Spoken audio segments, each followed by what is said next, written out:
Webinar How to Get a Scholarship. Tips and trick Lolo's beasiswa luar negeri. Kalau suka misalnya suka di bagian engineer ya misalnya, ya udah silahkan jelaskan pengalaman yang sekiranya itu bisa berkontribusi pada future research. Misalnya di laboratorium atau pernah buat apa dan itu diterangkanlah disambungkan dengan future research-nya dan juga ditambah dengan beberapa aktivitas. Dan kalau berkaitan seperti ini, aktivitas atau experience, hal yang paling krusial itu atau sering kita temui dalam esai ataupun personal statement itu adalah listing experience. Saya pernah ini. Kalau saran saya sendiri mending pilih satu atau dua, tapi itu sangat-sangat berpengaruh terhadap future research. Kemudian your originality, kamu tuh sebagai apa, kamu uniknya apa, seperti itu. Dan study objektif ini dia lebih spesifik lagi, dia menceritakan tentang research-nya, lebih kepada research, tidak menceritakan tentang keakuan lagi, kayak gitu. Mungkin ada yang mau ditanyakan atau gimana, boleh sih sebenarnya kalau mau diselah. Atau saya selesaikan ya, moderator. Gimana nih? Ya, Kak. Jadi untuk teman-teman yang mengikuti webinar kali ini, saya berikan kesempatan apabila ada yang ingin bertanya. Namun akan lebih baiknya kalau ditampung dulu pertanyaannya. Nanti di akhir diskusi kita buka sesi tanya jawab. Oke, ini lagi bagian dari persiapan. Ada namanya IELTS dan juga ada TOEFL.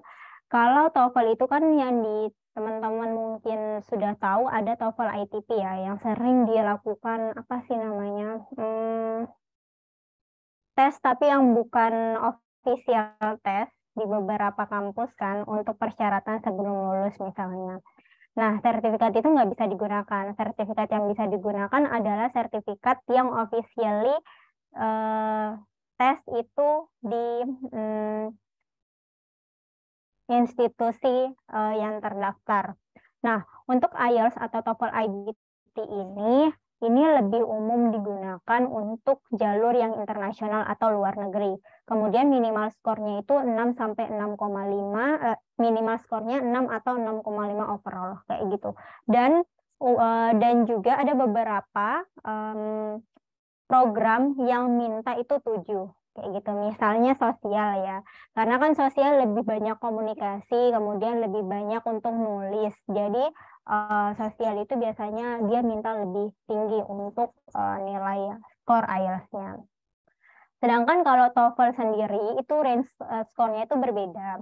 Skornya itu ada mulai dari 300 kemudian sampai 600-an. Kayak gitu. Jadi yang tertinggi itu 600-an. Untuk skill yang diasah sendiri, kalau di IELTS itu ada 4 skill, kemudian kalau di TOEFL itu hanya 3 skill, kayak gitu. Nah, untuk di IELTS itu bisa dikatakan pasif sama aktif, sedangkan kalau TOEFL itu lebih ke kemampuan kita untuk berbahasa Inggris secara pasif. Karena apa? Yang diuji hanyalah listening, reading, sama structure, kayak gitu. Jadi pemahaman kita terhadap teori grammar ya, grammar dalam bahasa Inggris. Sedangkan kalau di IELTS itu kita dites untuk listening kita, kemudian reading, writing, dan speaking. Kayak gitu. Kemudian harganya juga lebih mahal, bisa dilihat di IELTS itu lebih mahal, sehingga sebelum mengambil tes lebih baik untuk persiapan sebaik-baiknya. Kayak gitu, biar uang tidak melayang. Kemudian untuk kampus di luar negeri, dia umumnya harus menggunakan IELTS. Nggak ada yang menerima TOEFL. Even misalnya ada yang menerima TOEFL nih, teman-teman bakalan dapat kelas bahasa Inggris lagi atau harus tes di kampusnya. Kayak gitu. Ada tes di kampusnya lagi untuk kemampuan bahasa Inggris. Jadi apa menjadi poin pentingnya di sini adalah ketika requirement-nya itu tidak menerangkan bahwa tidak membutuhkan TOEFL ataupun IELTS, tapi teman-teman tetap dituntut untuk bisa berbahasa Inggris dan berkomunikasi. Karena apa? Karena kita akan ketemu dengan teman-teman dari banyak negara yang dipersatukan dalam dengan komunikasi melalui komunikasi berbahasa Inggris kan. Seperti itu. Oke, selanjutnya ini untuk ada beberapa scholarship opportunity. Ini nggak semua saya list, tapi yang saya list adalah scholarship yang pernah saya coba kayak gitu. Jadi saya bukan orang yang langsung nembak terus dapat, tapi lebih kepada ya udah berproses, kemudian mempelajari evaluasi. Nah, LPDP ini sudah kita tahu kalau ini adalah beasiswa dari negara kita. Dan dia banyak jalurnya. Sekarang juga banyak, selain banyak jalur dalam LPDP sendiri, bingkai LPDP maksudnya, tapi ada jalur misalnya BPI, misalnya juga beasiswa santri, kayak gitu. Nah, LPDP ini silahkan dibuka di websitenya aja. Untuk LPDP ini saya punya dua kali pengalaman sebenarnya untuk LPDP.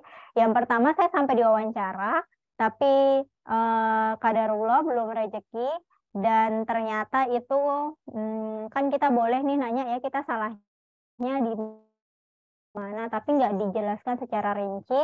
Itu kekurangannya adalah tidak direkomendasikan oleh interviewernya kayak gitu. Untuk passing grade kan setiap wawancara itu ada passing grade, kayak misalnya dia minimal kelulusan tuh berapa. Pada saat itu saya nyampe nih skornya jauh dari situ, tapi ternyata nggak direkomendasikan. Jadi banyak faktor lebih ke subjektif gitu. Dan lagi-lagi itu bukan rezeki saya. Kemudian yang kedua kali itu saya daftar di LPDP dengan jalur LOE. Saya sudah dapat letter of acceptance di Wageningen University di Belanda. Jurusannya sama, environmental science pada saat itu, tapi mendapatkan jadwal wawancara ketika saya sudah sampai di Polandia, karena saya lebih memilih yang pasti-pasti ya, karena sudah lama ini menunggu. Ya udah saya menunggu, ya udah saya lanjutkan yang pasti-pasti aja. Lagi-lagi mungkin bukan rezeki karena saya lupa untuk mengikuti wawancaranya pada saat itu. Jadi ya saya tidak bisa evaluasi untuk yang kedua ya. Gitu. Kemudian untuk yang selanjutnya itu adalah Fulbright program. Nah, Fulbright program ini yang bisa saya katakan bahwa requirement-nya itu paling banyak dan dokumen yang diperlukan itu paling banyak. Kedua, itu saingannya memang banyak negara ya. Kalau di LPDP kita saingannya sama teman-teman kita di Indonesia. Kalau di Fulbright ini juga kita saingannya sama banyak negara. Dan untuk dokumennya sendiri, kalau Fulbright ini nggak ada pendaftaran online, melainkan kita mengirimkan semua dokumennya ke Aminef, kayak gitu. Aminef yang ada di Jakarta, dan harus sampai sebelum waktu penutupan pendaftaran tersebut. Kemudian untuk pengumumannya sendiri, menurut saya ini kalau Fulbright ya agak simpang siur pengumumannya, karena ada yang udah dapat pengumuman, ada yang belum, kayak gitu. Jadi dia pengumumannya lewat email, nggak kayak LPDP, kayak gitu. Kemudian selanjutnya itu adalah Turki. Teman-teman yang suka ke negara Turki bisa coba untuk Turki Bursary Scholarship. Ini termasuk yang menarik adalah ketika saya mencoba di Turki ini dengan bermodalkan TOEFL ya. TOEFL pertama yaitu ITP. Karena dia menerima TOEFL ITP di sini. Dan dokumennya itu diminta dari dokumen kita waktu masih SD. Kayak gitu. Ada ijazah SD kalau nggak salah. Terus sertifikat-sertifikat, award itu semua dimasukkan di Turki Bursary Scholarship, dan esai juga. Ada beberapa esainya di Turki ini. Gitu. Saya kurang bisa mengevaluasi untuk Turki sendiri karena saya dapat pengumumannya ketidaklulusanku itu satu minggu sebelum keberangkatan ke Poland, kayak gitu. Jadi ya sepertinya waktu saya mengambil keputusan untuk berangkat ke Poland itu baru pengumuman semua. Dari Fulbright juga ketolak, Turki juga ketolak, kayak gitu. Nah, selanjutnya yang paling precious itu adalah Australian Award Scholarship. Siapa yang nggak tahu Australian Award Scholarship? Ini yang benar-benar apa ya? Banyak sekali uangnya. Jadi bisa dikatakan dia banyak banget di cover kalau di Aussie itu sendiri, dan sangat bergengsi. Lagi-lagi ini juga bersaingnya bukan cuma sama orang Indonesia aja, tapi dengan banyak orang dari negara lain kayak gitu. Kemudian untuk esainya lumayan tricky karena kita dikasih topik-topik tertentu. Misalnya kemarin pengalaman saya di tahun kemarin, karena kita masih tersuffer dengan kondisi pandemik, semua topiknya itu diminta untuk gimana caranya kita untuk mengatasi dampak-dampak pandemik dari ekonomi, dari pokoknya sesuai dengan jurusan kita. Misalnya nih saya di Marine Science kemarin.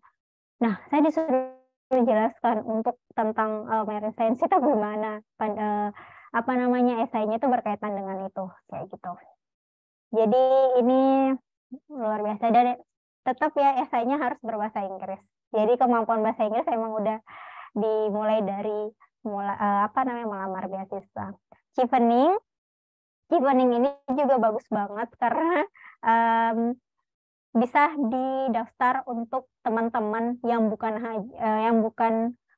saja fresh graduate, malah orang-orang bekerja. Karena di sini Chevening itu yang titik poinnya yang saya tahu membutuhkan beberapa waktu jam kerja kayak gitu, dan dibuktikan oleh sertifikat atau tanda tangan CEO atau HRD kita tempat kita belajar atau bekerja ya maksudnya.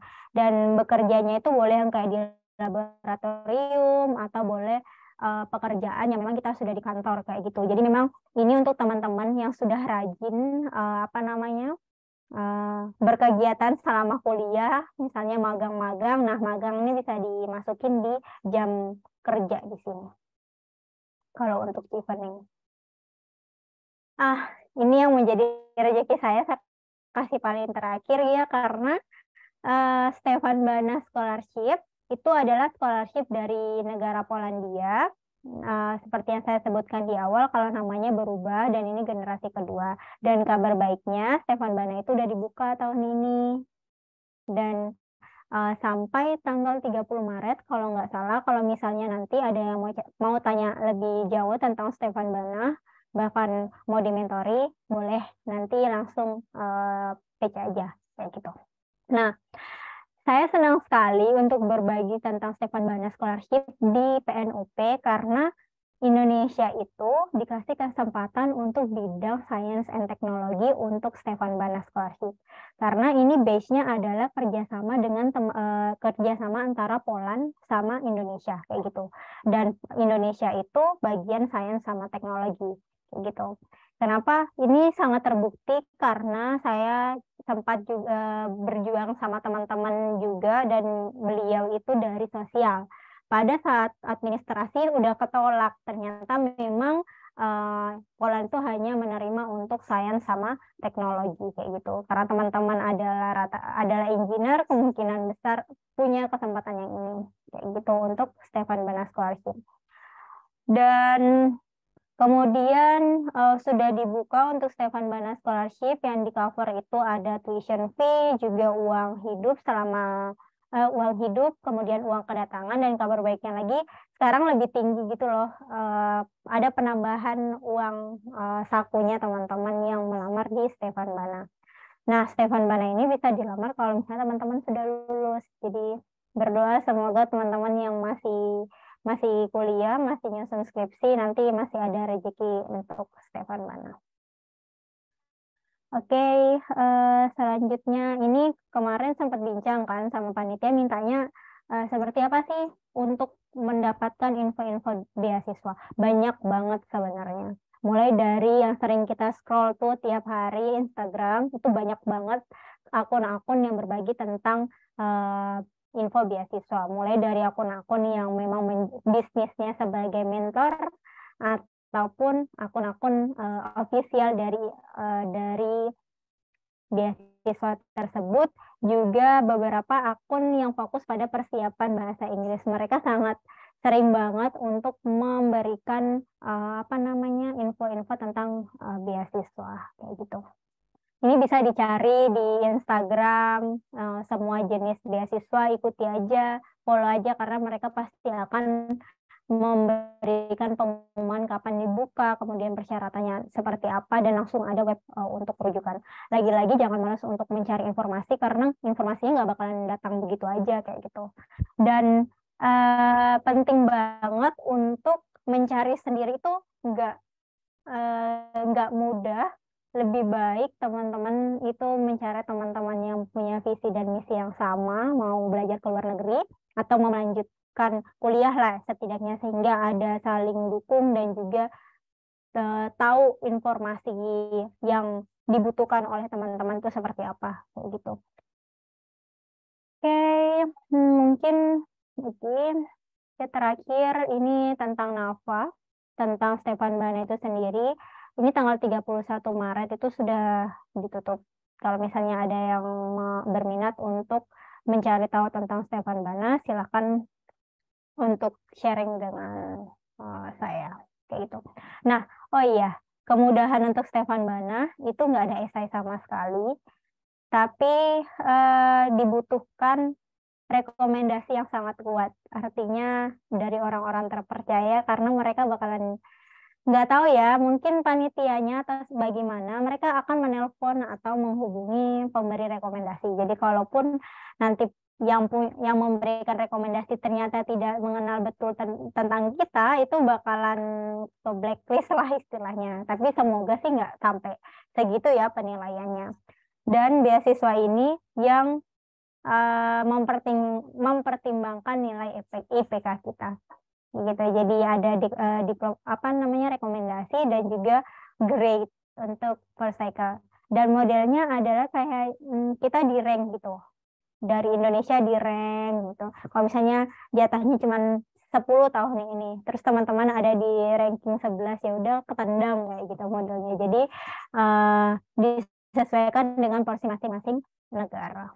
Kayak gitu. Mungkin itu ini untuk beberapa list requirement untuk Stefan Bana, dan ada link nih di bawah. Link di bawah ini untuk cari tahu universitas apa di Poland, kemudian dia punya program apa aja. Seperti itu. Mungkin itu sih yang bisa saya jelaskan. Selanjutnya kalau misalnya ada yang mau ditanyakan dan diarahkan oleh moderator, saya persilahkan untuk moderator mengambil alih kembali. Baik Kak, terima kasih banyak atas penjelasan dari Kakak dan pengalaman-pengalaman yang Kakak dapatkan selama berkuliah di Polandia. Nah, untuk sesi berikutnya yaitu kita memasuki sesi tanya jawab. Jadi saya persilahkan kepada teman-teman peserta yang ingin bertanya atau ada yang ingin disampaikan. Yang ini saya persilahkan untuk mengaktifkan mic-nya.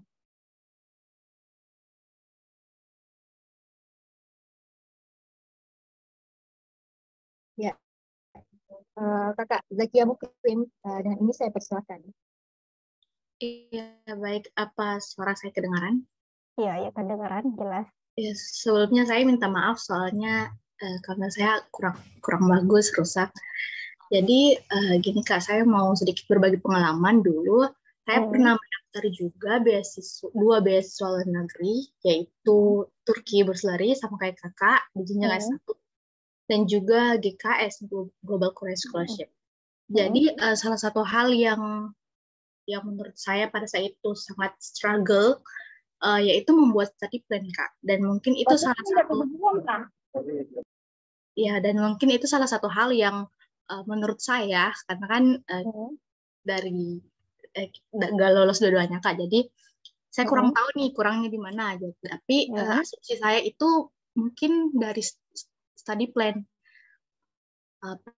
Pas itu kita nggak ada informasi ataupun hal-hal mengenai seperti apa pembelajaran yang akan dihadapi di universitas tersebut, di negara tersebut. Jadi menurut Kakak untuk membuat studi plan yang baik itu harus menekankan apa saja atau harus menjelaskan apa-apa saja?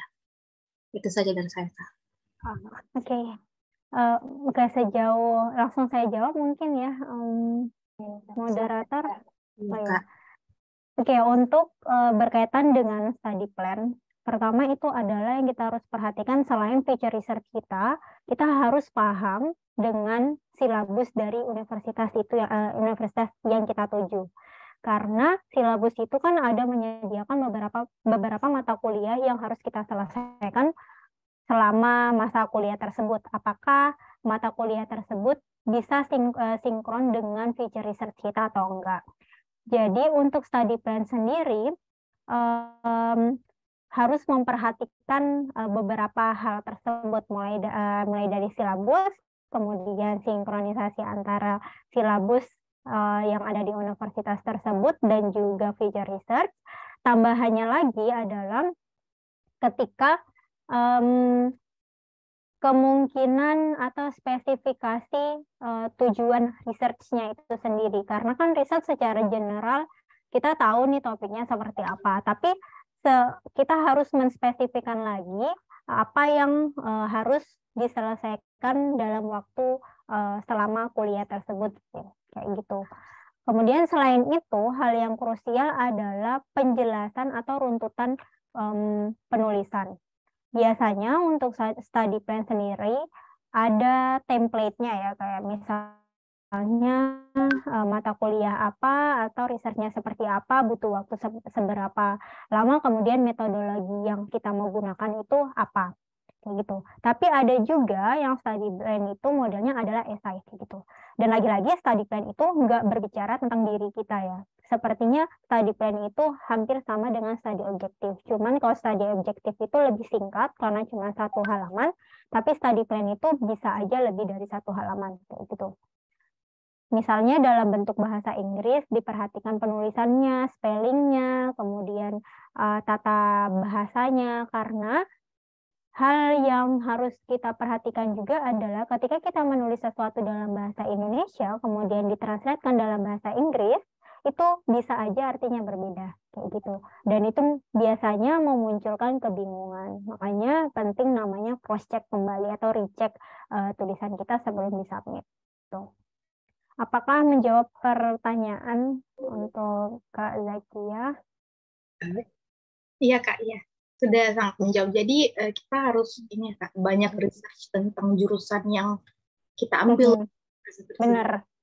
Ya, jadi sinkronnya itu di mana? Jangan sampai kita pengen banget nih kekeh dengan ini, tapi ternyata mata kuliah yang disediakan itu nggak mendukung riset kita gitu. Jadi itu juga menjadi indikator yang penting untuk diperhatikan. Baik, paham Kak. Makasih Kak. Ya, banget. Baik, terima kasih banyak Kak atas penjelasannya dan terima kasih kepada peserta atas nama Zakia Mukrim. Nah, saya persilahkan untuk peserta yang lain yang ingin bertanya, silakan raise hand.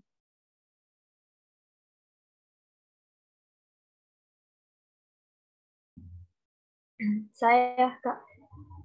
Oh, ya. Silakan. Assalamualaikum warahmatullahi wabarakatuh. Terima kasih Kak atas kesempatannya. Pertanyaan saya itu Kak, apakah fasilitas dalam hal misal uang yang diberikan oleh pihak pemberi beasiswa cukup untuk menunjang kehidupan selama menempuh pendidikan di luar negeri Kak? Seperti itu Kak. Terima kasih Kak. Oke.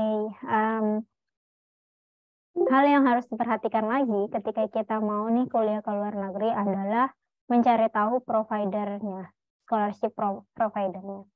Biasanya mereka itu akan melist apa-apa pembiayaan yang mereka cover. Misalnya adalah tuition fee, kemudian biaya hidup, biaya pesawat, insuransi, dan juga biaya buku ataupun penelitian, seperti itu. Nah, untuk hal apakah itu cukup untuk kita hidup di luar negeri, sepertinya penyedia beasiswa itu sendiri sudah melakukan riset sebelumnya. Karena misalnya saya nih, oh ternyata memang uang segitu yang mereka berikan selama 1 bulan itu cukup untuk kita, untuk hidup di luar negeri. Jadi mereka untuk penyedia beasiswanya itu sendiri menyesuaikan dengan rata-rata pengeluaran mahasiswa mungkin ya Pak di negara tersebut. Misalnya di LPDP juga, kalau LPDP kan dia menyesuaikan untuk negara apa dan itu dihitung sesuai dengan currency-nya atau biaya hidup kayak gitu. Makanya di awal itu ketika wawancara LPDP itu mereka interviewernya itu pengen tahu seberapa paham sih kita tentang kehidupan di luar negeri sebelum kita berangkat. Paling tidak kita tahu biaya bulanan yang harus dikeluarkan untuk hidup di sana. Kayak gitu. Apakah tidak terlalu mahal, apakah tidak melampaui target pembiayaannya LPDP misalnya.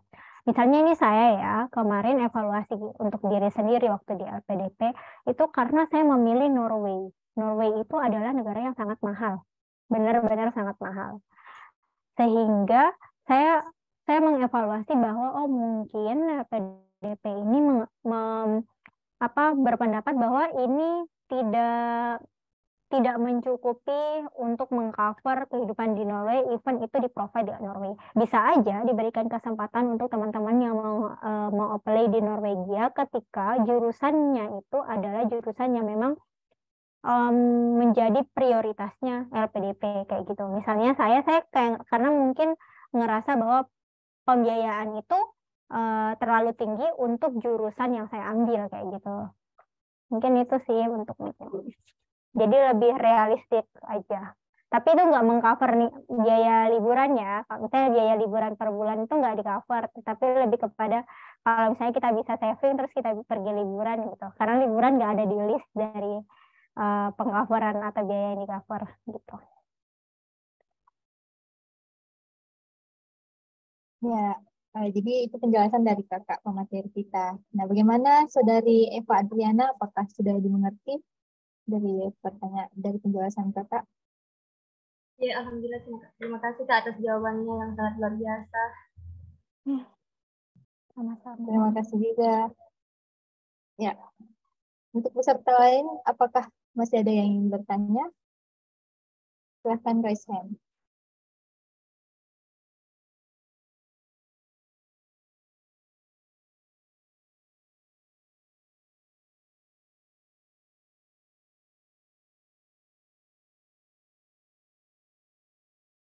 Sepertinya ada yang bertanya, moderator.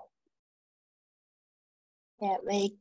Saya persilahkan dari saudara Andi Amirul. Silahkan diajukan pertanyaannya. Iya, baik. Pertama, apa suara saya kedengaran? Kedengaran, Kak. Oke. Pertama nih, terima kasih untuk moderator. Jadi saya langsung saja. Ini kan kakaknya selaku narasumber ini kan ngikutin Stefan Bana Scholarship. Nah, yang ingin saya tanyakan itu apakah Stefan Bana ini ngawajibin para awardee-nya untuk mengikuti kursus. Kan setahu saya di Poland itu dia salah satu negara yang non-native English dan bahasanya memang Polish ya, dan pengantarnya yang saya tahu itu menggunakan bahasa Poland. Dan ya, apakah itu tadi pertama yang saya tanyakan, apakah di sana ada kewajiban untuk mengikuti kursus bahasa Poland? Ya, itu Kak. Saya kembalikan. Oke, moderator mungkin saya langsung jawab ya. Oke, jadi kalau untuk Stefan Bana Scholarship itu sendiri, persyaratan untuk kemampuan bahasa itu ada dua. Yang pertama adalah bahasa Inggris dan bahasa Polis ketika kita punya sertifikatnya. Tetapi secara pendidikan di sini selama kelas, programku itu adalah program yang instruction-nya itu menggunakan bahasa Inggris. Jadi mostly lecture, discussion, presentation, semuanya itu komunikasinya dalam berbahasa Inggris. Kemudian itu mungkin ya untuk programnya sendiri. Jadi programnya itu ada menyediakan program bahasa Inggris dan program bahasa Polis kayak gitu. Jadi kalau misalnya kita mendaftar nih beasiswanya dengan sertifikat bahasa Inggris, berarti kita mendaftar untuk program di kampusnya itu adalah program bahasa Inggrisnya atau kelas internasional bahasa Inggrisnya. Sedangkan kalau kita menggunakan sertifikat bahasa Polis itu sangat wajib untuk mendaftar program yang di universitasnya itu dengan instruction-nya menggunakan bahasa Polish kayak gitu. Kemudian untuk pertanyaan kedua mengenai apakah ada persiapan bahasa untuk Stefan Bana sendiri, ya ada persiapan bahasa, namanya itu summer course. Jadi summer course-nya itu nanti di musim panas atau summer itu kita diberikan biaya sendiri untuk course-nya course bahasa Polish kayak gitu. Jadi itu sebagai sarana untuk Poland nih mau memperkenalkan budaya dan bahasa mereka ke international student. Untuk bahasa di kelas sendiri pun menggunakan bahasa Inggris kayak gitu. Mungkin ada beberapa negara atau penyedia beasiswa, saya tambahkan lagi misalnya beasiswa Serbia itu mereka harus ada persiapan 1 tahun untuk bahasa Serbia, kemudian melanjutkan kuliahnya menggunakan bahasa Serbia. Case yang sama kita temui di Turki, yaitu YTB. Kalaupun dapat scholarship YTB, itu ada persiapan bahasanya, persiapan kelas bahasanya selama 1 tahun, kemudian dilanjutkan dengan studi masternya. Seperti itu mungkin semoga menjawab. Baik, terima kasih Kak. Jadi bagaimana kepada Kakak Andi Amirul? Apakah sudah Boleh jelas jawaban dari menanggapi sedikit lagi? Ya, jadi kebetulan tadi kakaknya kan ada pengalaman ikut di YTB atau Turki Bursary Scholarship. Memang di beberapa eligible kualifikasinya kan itu yang saya pernah lihat memang harus mengikuti persiapan kelas bahasa. Nah, dan setahu saya juga ada beberapa jurusan gitu di Turki, yang misal di Bilkent University atau Istanbul, di beberapa jurusannya itu memang juga menggunakan bahasa pengantar bahasa Inggris. Nah, apakah dari situ misalnya kita apply-nya di beberapa jurusan yang memang juga menggunakan bahasa pengantar bahasa Inggris, apakah sebelumnya itu tetap wajib mengikuti kelas persiapan bahasanya atau bagaimana, Kak? Oh, oke. Kalau untuk persiapan bahasa, setauku kalau untuk provider ya beasiswa itu persiapan bahasa itu pertama ada yang bersifat wajib ketika instruction selama kelas itu akan menggunakan bahasa tersebut kayak gitu. Yang kedua bersifat opsional ketika itu sebagai bentuk pengenalan budaya mereka kepada international student. Nah, kalau untuk Turki sendiri pemilihan kelas bahasa ataupun tidak itu tergantung dengan kelasnya sepertinya ya. Kalau misalnya kelasnya dalam bahasa Inggris, sepertinya persiapan bahasanya tetap wajib, tapi keuntungannya adalah teman-teman itu masih bisa berkomunikasi bilingual kayak gitu. Daripada yang menggunakan bahasa Turki, even kita udah mempelajari bahasa Turki selama 1 tahun, pasti tetap ada namanya proses untuk masih translating gitu. Kayak gitu. Dan kesempatan untuk kuliah di Turki, boleh saya tambahkan sedikit, ini di luar dari YTB ya, beasiswa YTB, karena beberapa teman saya itu memang banyak di Turki. Pertimbangannya adalah Turki adalah negara yang murah juga, tuition fee-nya itu murah lah, kayaknya sama dengan di Indonesia. Ada beberapa mungkin kampus terkenal di Indonesia yang mahal tuition fee-nya itu sama dengan di Turki. Biaya hidup juga nggak terlalu mahal di Turki, tapi mereka harus mengikuti kelas bahasa selama 1 tahun lebih kayak gitu, dari 8 bulan sampai 1 tahun, dan setiap stage-nya gitu mereka ada ujian kayak gitu. Dan untuk persiapan bahasa yang tidak di-cover oleh beasiswa, mereka harus membayar per bulan gitu. Nah, kalau case-nya YTB, sepertinya YTB yang mengcover semua pembiayaan untuk pembekalan bahasa tersebut kayak gitu. Untuk lebih lanjutnya mungkin bisa dibuka di websitenya YTB, dan YTB kalau nggak salah bukanya Februari ya. Sepertinya awal tahun kalau untuk YTB.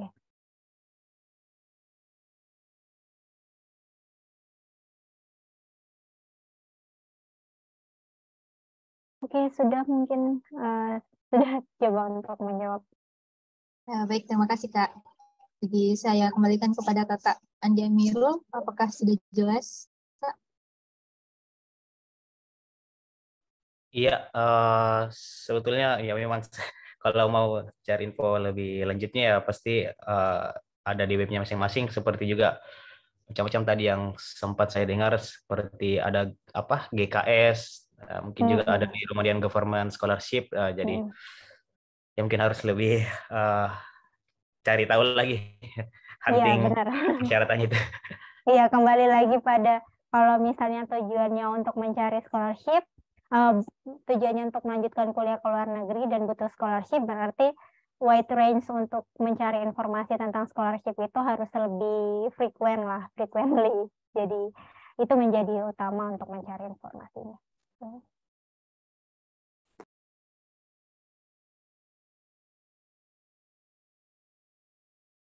Baik, Oke, terima kasih Kak. jelas moderator, saya kembalikan. Baik, terima kasih Kak Andi Amirul. Nah, untuk pertanyaan selanjutnya, apakah masih ada yang ingin bertanya? Ya, saya persilahkan kepada Kakak Asila untuk mengajukan pertanyaannya. Assalamualaikum warahmatullahi wabarakatuh. Waalaikumsalam. Ya, terima kasih atas kesempatan yang diberikan. Jadi saya mau bertanya Kak, apa motivasi dari Kak Dwi Nining, atau apa alasan utamanya mendaftar beasiswa di luar negeri? Terima kasih. Oke. Untuk motivasi sendiri tentang akademik sendiri, karena saya mengenali diri saya bahwa saya orang yang suka akademik atau akan berkarir untuk di bidang akademik, sehingga melanjutkan kuliah di jenjang S2 bahkan untuk S3 itu sangat dibutuhkan kalau misalnya saya mau melanjutkan karir secara profesional itu di bidang akademik gitu. Untuk motivasi saya karena saya pengen untuk menjadi pengajar ke depannya ataupun jadi riset.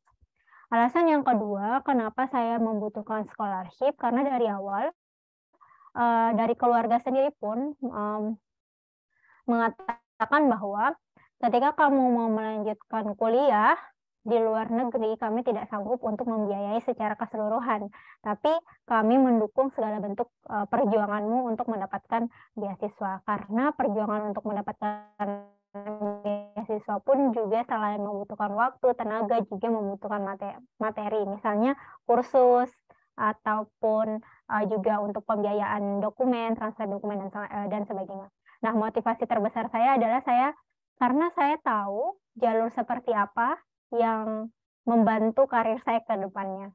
Seperti itu. Jadi kita itu harus tahu betul tentang diri kita mau jadi apa ke depannya, sehingga prosesnya itu benar-benar kita lewati sesuai dengan jalur, mengarah ke jalur yang sama, kayak gitu.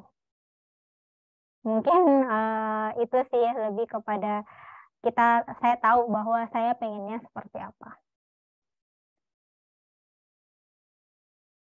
Baik, terima kasih Kak. Jadi saya kembalikan kepada penanya.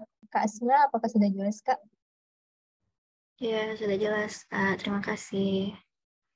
Terima kasih juga Kak. Ya, jadi saya persilahkan untuk yang mau bertanya, kesempatan terakhir kepada teman-teman peserta. Saya Kak masih bisa Kak. Persilahkan.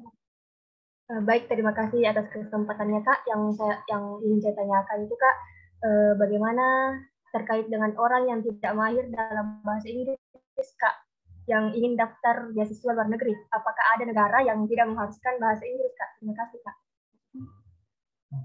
Oke. Pertanyaannya bagus sebenarnya. Bagus banget karena memang bahasa Inggris itu kan tidak mudah ya, tidak bisa juga kita mempelajarinya dalam 1 bulan gitu. Dan hal ini juga perlu kita tanamkan ketika kita nggak mau pakai bahasa Inggris, otomatis kita harus belajar bahasa di negara tersebut kayak gitu. Jadi ya sama aja gitu kan. Pilihannya adalah mempelajari bahasa Inggris atau mempelajari bahasa negara tersebut. Misalnya di Turki tadi. Di Turki, even teman-teman nanti bakalan belajar bahasa Turki, tapi mereka nggak bakalan mentranslate dari bahasa Indonesia ke bahasa Turki. Tapi mereka pasti mentranslate dari bahasa Inggris ke bahasa Turki. Kayak gitu. Jadi, gimana jawaban ultimatumnya adalah paling tidak kita punya basic bahasa Inggris. Kayak gitu. Kan teman-teman udah belajar nih dari SMP, mungkin dari SD sampai SMA. Paling enggak udah tahu beberapa grammar yang digunakan. Kemudian yang kedua, carilah kalau misalnya punya biaya, silakan ambil kursus. Tapi kalau misalnya, saya biayanya belum dialokasikan ke situ, berarti teman-teman harus bekerja lebih keras, misalnya dengan memanfaatkan YouTube, dengan memanfaatkan buku-buku yang tersedia online, itu sangat-sangat membantu sih menurut saya. Karena awalnya sebelum saya juga mengambil kursus, memang harus dimulai dari belajar sendiri, kayak gitu. Itu sih, contohnya Serbia itu pakai bahasa Serbia, berarti konsekuensinya teman-teman juga harus belajar bahasa Serbia. Turki juga begitu. Jadi ada beberapa negara yang memang menggunakan bahasa mereka.